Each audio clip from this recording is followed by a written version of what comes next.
Panibagong food trip na naman ang ating natuklasan. Dito lang yan sa Lisa Lodge sa number 24 Cuneta Avenue, Pasay City. Dito nga ay nagsuserve sila ng mga Pinoy recipe. Ang specialty nila dito ay yung 3 noodles mixed pansit na talagang dinadayo dito kahit ng mga dayuhang guests. At meron din sila ditong crispy pata at sisig. At syempre yung napakasarap daw na bulalo nila na mas masarap sa bulalo ng Tagaytay. Kaya naman guys, tara, samahan nyo na akong i-explore at tikman itong mga hinanda nila. Let's go!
Napakaganda nga ng lugar at malapit sa lahat. Sa airport, sa mga mall, at syempre sa terminal ng mga papuntang probinsya. Masasarap na pagkain, magagandang kwarto, pang pamilya, pang barkada, at syempre pang couple.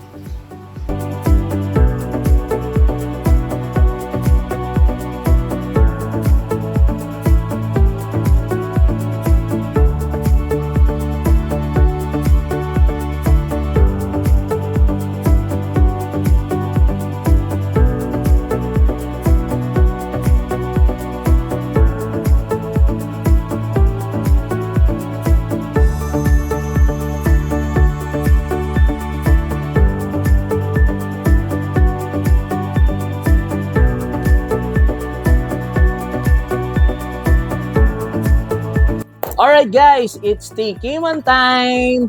Ayan guys, so nandito tayo ngayon sa Lisa Lodge. Dito lang yan sa May Pasay. Malapit lang yan sa MOA, Mall of Asia, malapit sa airport at talagang accessible ang kanilang lugar guys. At dito nga, napakaganda ng mga rooms, napakaganda ng ambience, may bar sa labas guys. At syempre, ano pa ba inaantay natin? Dinayo na natin yung mga Filipino food na sineserve nila. Katulad nito, ang pambato nila na pansit.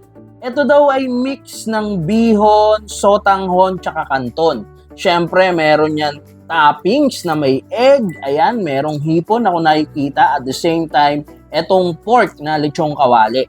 At syempre guys, ang dinadayo, lalo-lalo na gustong-gusto ng mga foreigner, etong crispy pata nila na talagang mamaya titikman natin yan guys. At syempre, matching yung kanilang sauce na ginawa. Ayan. At eto nga yung pinagmamalaki ni ma'am na mas masarap pa daw to sa bulalo sa Tagaytay. Ayan, mamaya titikman na natin yan guys.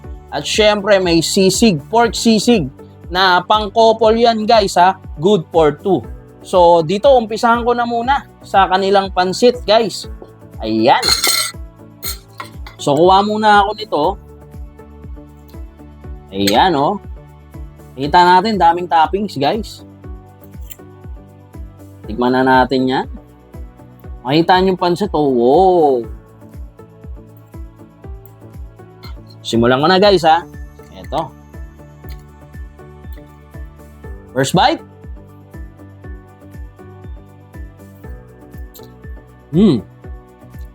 Wow.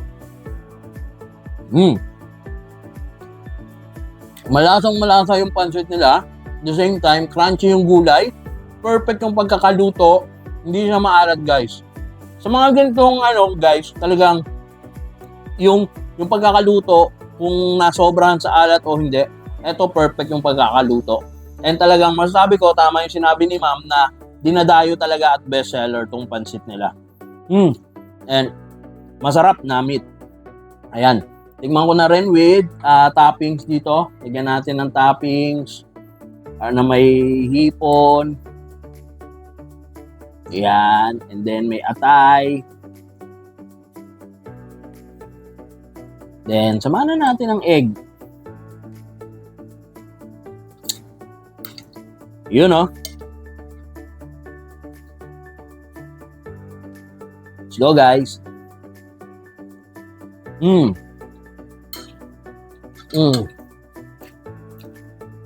Panalong-panalo to, grabe. Sarap. And then, dito na tayo sa crispy pata nila. Kakamayin ko na guys, ha. Ayun, no. Tingnan natin, no. Wow! Napakalambot at napaka-crunchy niyan, guys. Sausaw na natin dito sa pambato nilang sausawan, no. Let's go.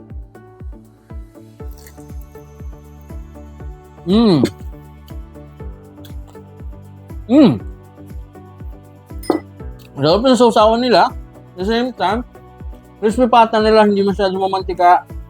Dry yung pagkakaluto. At the same time, napakalutong ng labas. Ang loob, super lambot. Yung galing ng luto dito, grabe. And itong sausawan, may kick ng konti. Tama-tama pero tolerable ng mga bata.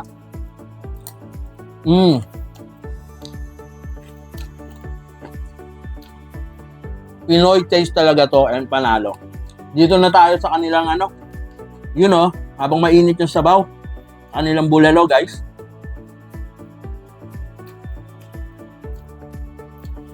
Masarap pa daw to sa bulalo sa Tagaytay ha. Lagyan na natin yan guys. Yun oh, kita natin yung yun oh. Alam nyo dito sa mga ganito, mga may sabaw, bulalo, nagkakatalo yan guys sa sabaw. Kaya tikman muna natin yung sabaw.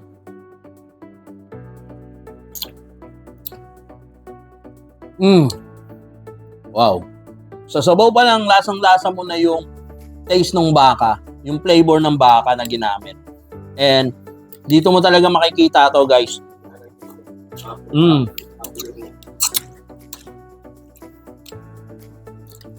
Wow. Ang sarap nito guys. And tamang-tama uli si ma'am dito. Di siya maalat and napaka-tasty ng kanyang sabaw. Dito na tayo guys sa sisig. Ayan, lagyan muna natin ang kalamansian. Pork sisig to guys ha. Yun oh. And then, halu-haluin lang muna natin. Tapos ayan, tikman na natin.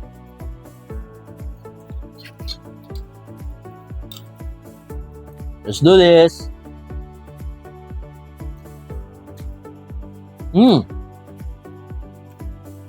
Sobrang lambot at napaka-tasty.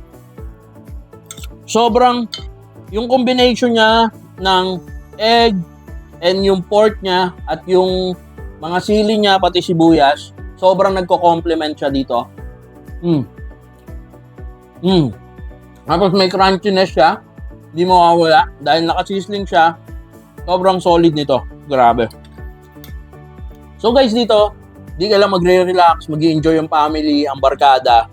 You know, di lang kayo magre-relax. Ang dami nyo pwedeng gawin dito. Pwede kayong mag-videoke, pwede kayong maki-jam sa banda. At the same time, eto, ang dami, grabe. Ang sasarap ng pagkain sinuserve dito.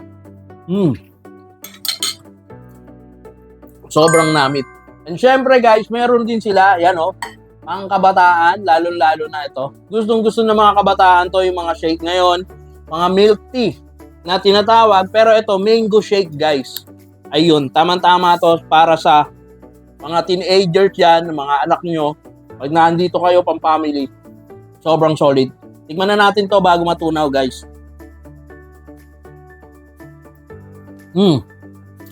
Malalasahan mo talaga yung authentic na flavor ng mango na talagang bunga to yung mismong mango na hinog guys. And sobrang hindi siya yung yung powder flavor. Kaya makikita mo authentic at solid yung mga sinaserve dito. For the price low guys, sobrang solid ng lugar na to. Sobrang recommended ko guys. Dito lang yan sa Lisa Lodge guys.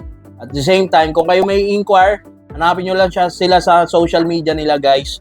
Ayun guys, at sobrang solid dito. Salamat kay Ma'am Imelda sa sobrang ganda ng experience ko dito. Salamat sa grupo ng Pamilyang Pinoy, kay Kuya Gab, kay Sir A, kay Kuya A, at kay Doktora na pamilya natin, na Pamilyang Pilipino. Salamat sa pag-accompany sa akin dito guys. Ayun, at ubusin pa namin to guys. At that's it for my vlog and bye for now.